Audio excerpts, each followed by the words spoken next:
ఇదిగో ఇప్పుడు పులివెందులు ఏమన్నారంటే అండి, పులివెందులో ఒక కొత్త స్కెచ్ చేశారండి పులివెందుల జడ్పీటీసీ ఎలక్షన్ కోసం మాత్రం. ఇక్కడ చూడండి, ఒక జడ్పీటీసీ కోసం అవినాష్ రెడ్డి తిరిగేస్తున్నాడు, కాళ్ళు గడ్డలు పట్టించుకుంటున్నాడు జనాలకి. కేతిరెడ్డి వెంకటరామరెడ్డి తిరిగేస్తున్నాడు. వాళ్ళు మొత్తం వైసీపీలో ఉన్న పెద్ద వాళ్ళందరూ తిరిగేసి కాళ్ళు గడ్డలు పట్టుకుని బతులాడేస్తున్నారండి. దేనికోసం అనుకుంటున్నారు? కుప్పంలోకి వెళ్ళడం కోసం అనుకుంటున్నారా? లేదా మంగళగిరిలోకి వెళ్ళడం కోసం అనుకుంటున్నారా? లేదా పిఠాపురంలోకి వెళ్ళడం కోసం అనుకుంటున్నారా? కాదండి, వాళ్ళ సొంత నియోజకవర్గం, సొంత ఊర్లో పులివెందుల్లో నెగ్గడం కోసం వీళ్ళ పడే తాపత్రయం చూడండి ఏ రేంజ్లో ఉందో. ఎందుకు వచ్చింది ఎంత కర్మ? ఇంట్లో కూర్చుంటే గెలిచిపోవాలి కదా. పులివెందులు పుల్లు కదా మీరు అందరూ. ఎందుకే ఎలా తిరిగేస్తున్నారు మీరు? ఎందుకు అందరికీ కాళ్ళు గడ్డలు పట్టుకుని వంగి దండలు ఎందుకు పడుతున్నారు? భయం, ఓటమి భయం, సొంత ఊర్లోనే చుక్కలు కనిపించబోతున్నాయేమో అనే భయం. సొంత ఊర్లో జడ్పీటీసీ ఓడిపోతే ఇంకా ఏదది నీళ్ళు లేని బావిలో దూకి, లేదా ఓ చెంచా నీళ్ళున్న బావిలో దూకి సావాలి ఇంకా. అందుకు భయం. ఆ భయంతో వీళ్ళు ఎలా మొదలు పెట్టారంటే అండి, వీళ్ళది ఎప్పుడు రివర్స్ డ్రామా ఉంటుంది వైసీపీ వాళ్ళది. వాళ్ళు నిజంగా మేము ఓడిపోతున్నాం అని భయపడరు. భయపడకుండా లోపల ఉంటుంది భయం, దాన్ని దాచేస్తారు. బయటికి అభిప్రాయం మమ్మల్ని పలానా కారణంతో ఓడించారని చూస్తున్నారు, ఇలాంటి స్కెచ్లు వేస్తున్నారు, అలాంటి స్కెచ్లు వేస్తున్నారు అని మొదలెట్టారు.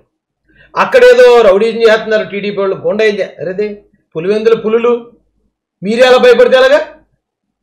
మీరే తెలుగుదేశం వాళ్ళు అలా కొడేస్తున్నారు బాబు, ఇలా కొడేస్తున్నారు, చంపేస్తున్నారు బాబు అని ఏటా అరుపులేటి?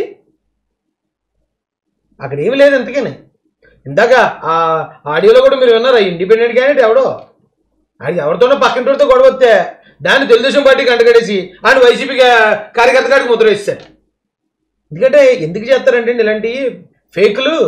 నిజంగా తెలుగుదేశం కార్యకర్తలు ఎవరు కూడా వైసీపీలను కొట్టలేదు కాబట్టి అక్కడ ఏ చిన్న గొడవ ఉన్నదని వైసీపీకి టీడీపీకి అంటకట్టాలి. దీనిలో భాగంగా మా మాజీ ఎంపీ హర్ష్ కుమార్ గారు ఒక పోస్ట్ పెట్టారు. ఈ పోస్టు జనరల్గా దీన్ని మనం పట్టించుకోవాల్సిన పని లేదు. ఎందుకంటే ఎవరు హర్ష్ కుమార్ గారు వెళ్ళి ఎలక్షన్ ఎలా చేయాలో ఏంటో జగన్మోహన్ రెడ్డికి, అవినాష్ రెడ్డికి, ఆ వైసీపీ వాళ్ళకి నేర్పించాల్సిన పరిస్థితుల్లో వైసీపీ వాళ్ళు లేరు. అయితే కానీ ఎందుకు మరి చదవాల్సి వచ్చిందంటే, ఇతను ఈ పోస్ట్ పెట్టాడు. ఈ పోస్ట్ని వైసీపీ సోషల్ మీడియా వాడుకుంటుంది. పులివెందుల జడ్పీటీసీ ఎలక్షన్ కోసం ఈ పాటలన్నీ నెలకి ఏంటంటే వైఎస్ఆర్సీపీకి విజ్ఞప్తి, జడ్పీటీసీ ఉప ఎన్నిక జరుగుతుంది. ఈరోజు బాక్సులు ఒంటిమిట చేరుకున్నాయని వార్తల్లో చూసాం. జాగ్రత్త, ఎందుకంటే మన ఎమ్మెల్సీ ఎన్నిక చూసాం, లెక్క పెట్టిన బాక్సులో ఓటర్లు వేసినవి కాదు. ఉభయ గోదావరి జిల్లా ఎమ్మెల్సీ మరియు గుంటూరు ఎమ్మెల్సీ ఎన్నికల్లో ఓట్లు లెక్క పెట్టిన తీరు, ఓట్లు వచ్చిన విధానం ఒక్కటే. ఇలా ఎలా జరుగుతుంది?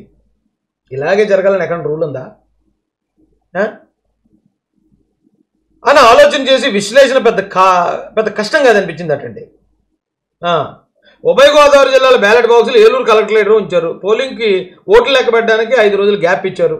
అక్కడే జరిగింది మోలీ అంతా.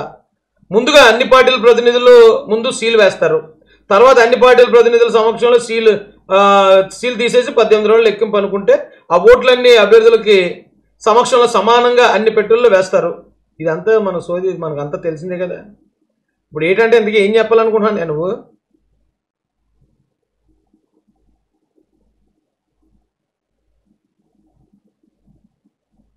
ఏం చెప్పాలనుకున్నాడు మరి నాకు అర్థం కాలేదండి. కాపలా ఉండమంటున్నాడు. కాకపోతే ఎక్కడంట ఇప్పుడు జడ్పీటీసీ ఎన్నికలు అవుతాయి కదండి, ఈ బాక్సులన్నీ పట్టుకెళ్ళి పెడతారు కదా ఎక్కడో రూమ్ దగ్గర, అక్కడ బయట నొలగమంచం చేసుకుని జగన్మోహన్ రెడ్డిని పడుకోమంటున్నాడు హర్ష్ కుమార్ అన్న. నొలగ మంచం మీద జగన్మోహన్ రెడ్డి గారు, పట్టి మంచం మీద ఏమో అవినాష్ రెడ్డి గారు, డబుల్ కాడ మంచం మీద ఏమో కేతిరెడ్డి గారు, ఆ ఎదురుగానే మంచాలు వేసుకుని అక్కడే పడుకోమనండి హర్ష్ కుమార్ గారు, పడుకోమనండి వెళ్ళి. లేదంటే ఆ పక్కన మర్థమం చేసి మీరు కూడా పడుకోండి. ఎవడొద్దన్నాడండి? మీరు ఎమ్మెల్సీ ఓట్లు ఇక్కడ పెట్టారు, వచ్చినాయి ఎన్నో 16,000 ఎన్నో వచ్చాయి పాపం. మీరు వైసీపీలకు ఇచ్చారు, మంచిదే, మంచి ఆలోచన ఇచ్చారు. అయితే ఏముందండి సర్వశక్తులు పట్టడానికి అక్కడికి ఏమైనా చంద్రబాబు నాయుడు గారు వెళ్ళారా, లోకేష్ గారు వెళ్ళారా, ఎవరు వెళ్ళారు అక్కడికి? లేకపోతే ఎమ్మెల్యేలు ఎంపీలు మంత్రులు ఏమైనా వెళ్ళి అక్కడ ఏమైనా ప్రచారం చేస్తున్నారా? సర్వశక్తులు ఒట్టేసేది ఎవరు అక్కడ? వైసీపీ వాళ్ళు. పాపం అందరికీ తిరిగేసి ముట్లు అన్నీ కడిగేస్తున్నాడు అవినాష్ రెడ్డి, ఇంటింటికి తిరిగేస్తున్నాడు. కేతిరెడ్డి వెంకటరామరెడ్డి తిరిగేస్తున్నాడు. వాళ్ళ సొంతూరు అండి అది. వాళ్ళ సొంతూరులో వాళ్ళు అంత కష్టపడుతున్నారు, సర్వశక్తులు కొడుతున్నారు పాపం వైసీపీ వాళ్ళు. కానీ తిరిగి రివర్స్లో ఏమంటారు వీళ్ళు, టీడీపీ విడేస్తున్నట్టండి, సర్వశక్తులు వడ్డేస్తుందట. హర్ష్ కుమార్ గారు ఏమో కాంగ్రెస్ పార్టీ అట. అసలు కాంగ్రెస్ పార్టీని ముంచేసిందే జగన్మోహన్ రెడ్డి గారు. ఆ జగన్మోహన్ రెడ్డి గారికి హర్ష్ కుమార్ గారు ఇస్తున్నారట సలహా. జగన్మోహన్ రెడ్డి గారు అంటే ఆల్రెడీ ఆయన ఒకసారి ముఖ్యమంత్రి చేసేసాడు, యాక్సిడెంట్లుగానో మరో విధంగా.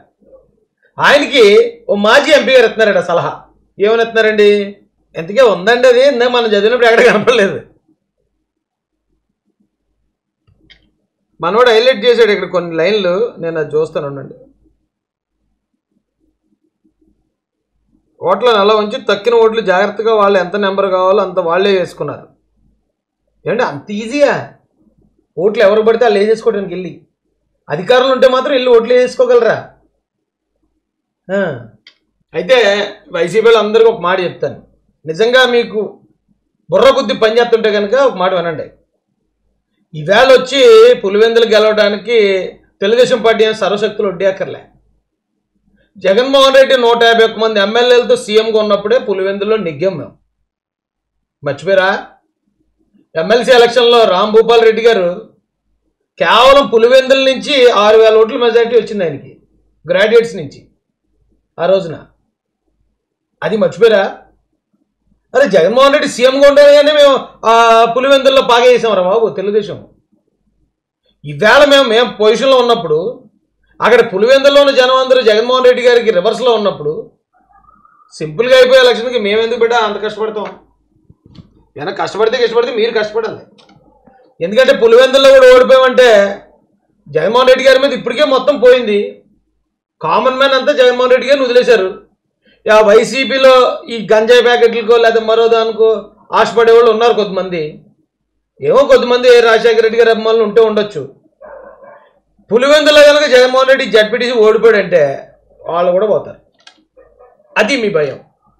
ఇప్పటి వరకు జనాన్ని రప్పరప్ప నరికేద్దాం మనం వచ్చాక, 8 సంవత్సరాల అవతల ఉంటే పోలీసు వాళ్ళని తీసుకొచ్చి బట్టలు నిలబెట్టొద్దాం మనం వచ్చాక, తెలుగుదేశం పార్టీ కార్యకర్తలందరినీ చంపావతల భారద్దాం మనం వచ్చాక అని ఏదో పాపం రిక్వెస్ట్ చేసుకుంటూ బతులాడుకుంటూ జనాన్ని అలా నిలబెట్టుకుంటున్నాడు. అని ఇది కానీ జరిగింది అనుకో, ఆ జడ్పీటీసీ తెలుగుదేశం పార్టీకి మాకేం అవసరం లేదు. అది 164 సీట్లతో కూటమి ప్రభుత్వం ఎంతో పటిష్టమైన స్థానంలో ఉంటే పులివెందుల జడ్పీటీసీ కోసం సర్వశక్తులు వడ్డేయాల్సిన అవసరం మాకేంటి? కామన్గా ఎలక్షన్ ఎలా జరుగుతుందో అలా జరుగుతుంది. కంటెస్ట్ చేయడం మా క్యాండిడేట్ కంటెస్ట్ చేస్తాడు, ఏం జరిగితే అదే జరుగుతుంది. లేదా ఇప్పుడు పులివెందుల జడ్పీటీసీ ఎవరిని ఎక్కితే గవర్నమెంట్ ఆల్దేని ఏమైనా రూల్ ఉందా వాళ్ళకే సీఎం ఇవ్వాలని? ఏం మాడుతున్నారా వైసీపీ వాళ్ళు, నాకు అర్థం కాదు. పాపం చాలా టెన్షన్ పడుతున్నారండి వీళ్ళు, చాలా అంటే చాలా టెన్షన్ పడుతున్నారు. ఇప్పుడు అమ్మాయి ఏట్రా బాబు దారుణం, ఇప్పుడు జడ్పీటీసీ ఎలక్షన్ ఇప్పుడే రావాలా, అది పులివెందుల్లోనే రావాలా? ఇప్పుడు ఓడిపోయామంటే ఇప్పుడిప్పుడే ఏదో కొన ఊపిరిలో ఉన్నాం మనం, ఆ ఊపిరి కూడా పోయి శవం అయిపోద్ది వైసీపీ పార్టీ అని చాలా టెన్షన్ పడుతున్నారు పిల్లలు, వైసీపీ పిల్లలు. అయితే వాళ్ళ మొఖాల్లో తెలిసిపోతుందండి. లేకపోతే హర్ష్ కుమార్ గారితో పోస్ట్ పెట్టించడం, ఆ పోస్ట్ని వైసీపీ వాళ్ళు షేర్లు చేసుకుని వైసీపీ ఎర్నలిస్టులు వీళ్ళందరూ దీని మీద వచ్చాయి. బాబు అక్కడ తారుమారు జరిగిపోతుందంటే రేపు ఓడిపోతారు వాళ్ళు. ఓడిపోతే మేము ముందే చెప్పాం కదా ఓట్లు ఎలా చేస్తారని, అలా చేసేసి గెలిచారు అంటారు. ఇప్పుడు బతుకు ఏం బతుకులేటో ఏం అర్థం అవుతండి. అది కదన్నా టైటిల్ చూసి ఒక సందేహం ఏంటంటే, ఎన్నిక కమిషన్ రాహుల్ అని అడిగిన వాటికి సమాధానాలు చెప్పలేక ఉంటే ఇంత నీ బాధ ఏంటి, కూటమి ఎక్కడ బయటపడుతుందా? తమ్ముడు కంగారు పడక అక్కడికి వస్తున్నాను. ఎందుకు గబగబోతున్నా 2 నాకు ఇచ్చాను ఎందుకు కంగారు పడతావు? నెక్స్ట్ టాపిక్ అదే కదా, ఇప్పుడు అదే కదా మాడతానన్నాను నేను. పులివెందుల టాపిక్ అయిపోయింది, సరే నువ్వు అంత రిక్వెస్ట్ చేస్తున్నావు కాబట్టి దాని గురించి మాడుతుందా?